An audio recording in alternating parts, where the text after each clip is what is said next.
Tablet और smartphone और उसके साथ ही स्कॉलरशिप से रिलेटेड नई नई इन्फॉर्मेशन आप हमारे चैनल MJPRU डेली न्यूज़ से सुनते आ रहे हैं। इसी क्रम में आज एक और न्यूज़ हम आप लोग लेकर आए हैं, वो है स्कॉलरशिप से रिलेटेड।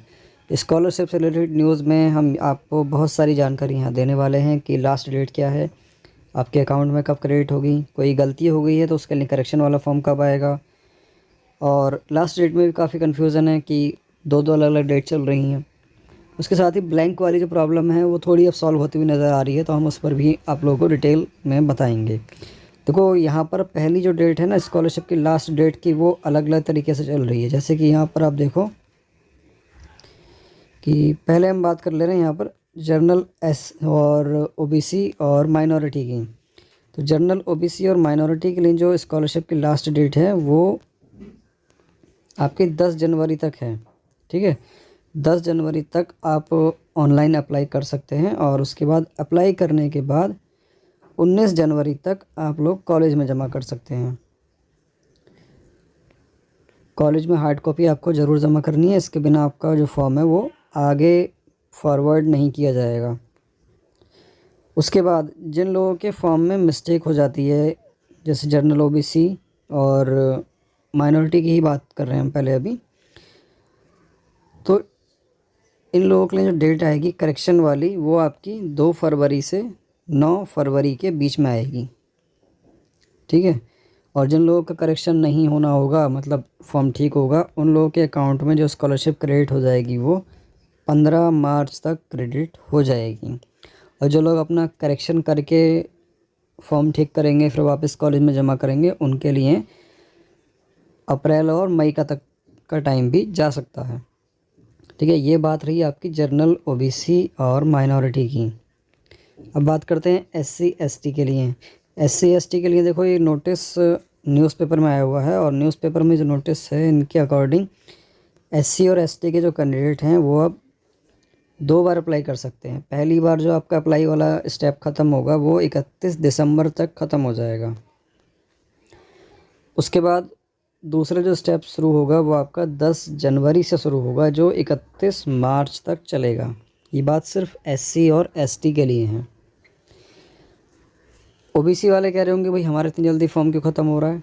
ख़त्म नहीं हो रहा है, टेंशन लेने वाली कोई बात नहीं है। 10 जनवरी जो है आप लोगों की लास्ट डेट है, लेकिन अभी PG के जो स्टूडेंट हैं उन लोगों का रिज़ल्ट क्लियर नहीं हुआ है। MA MSc MCOM जैसे मास्टर्स कोर्स जितने भी हैं उन लोगों का रिज़ल्ट अभी क्लियर नहीं हुआ है, तो वो लोग भी स्टूडेंट अपना फॉर्म डालेंगे, तो उनके लिए हम डेट अभी आगे बढ़ेगी। ठीक है, तो इसमें घबराने वाली कोई बात नहीं है कि डेट इतनी कम कैसे दी है और फिर मतलब टाइम भी नहीं मिला, रिज़ल्ट भी नहीं आया। वो सब आगे बढ़ती रहेगी, ये जस्ट एक फॉर्मेलिटी है कि इन्होंने ये इतनी डेट कम रखी है और SC ST को 31 मार्च तक का टाइम दे दिया है। अगर हम बात करें जिन लोगों का ब्लैंक फॉर्म आ रहा है उनको क्या करना है। देखो जिन लोगों का ब्लैंक फॉर्म आ रहा है ना, वो 2-4 दिन बाद ही, मतलब 10 जनवरी के बाद ही आप लोगों के लिए एक नोटिस जारी किया जाएगा, और उस नोटिस के अकॉर्डिंग ही अब आपको अप्लाई करना है। या फिर ऐसे स्टूडेंट जो लोग फर्स्ट ईयर में तो अप्लाई कर दिए थे, फिर सेकंड ईयर में अप्लाई नहीं कर पाए थे और थर्ड ईयर में अप्लाई करना चाहते हैं, उन लोगों के लिए 10 जनवरी के बाद में नोटिस आएगा। कुछ स्टूडेंट का प्रॉब्लम ये रहती है कि हमने फर्स्ट ईयर में अप्लाई नहीं किया, सेकंड ईयर में अप्लाई नहीं किया, थर्ड ईयर में अप्लाई कर दें। देखो स्कॉलरशिप जो मिलती है वो first year, second year, third year के हिसाब से मिलती है। अगर आपने थर्ड ईयर में अप्लाई कर दिया तो आप फर्स्ट ईयर में काउंट हो जाएंगे और अगले 3 साल तक आपकी स्कॉलरशिप बंद हो जाएगी। PG में जब आप अगर एडमिशन लेने की कोशिश करेंगे और वहाँ पर स्कॉलरशिप का फॉर्म अगर फिल करेंगे तो वहाँ की स्कॉलरशिप आपको नहीं मिलेगी, फॉर्म ब्लैंक आ जाएगा वहाँ भी। तो ये वाली गलती आप ना करें, जब फर्स्ट ईयर में नहीं करा, सेकंड ईयर में नहीं करा, तो थर्ड ईयर में भी आप ना ही करें तो बेहतर है। बार बार जो हम इन्फॉर्मेशन दे रहे हैं कि भाई दिशा निर्देश दिए जाएंगे, और अब तो दिशा निर्देश 10 जनवरी के बाद की बात कही गई है, तो वो उन लोगों के लिए दी जाएंगे जिन लोगों ने फर्स्ट ईयर में अप्लाई किया था, सेकेंड ईयर में रिज़ल्ट की प्रॉब्लम की वजह से अप्लाई नहीं कर पाए और उन्हें थर्ड ईयर में अप्लाई करना है, उन लोगों के लिए दिशा निर्देश दिए जाएंगे।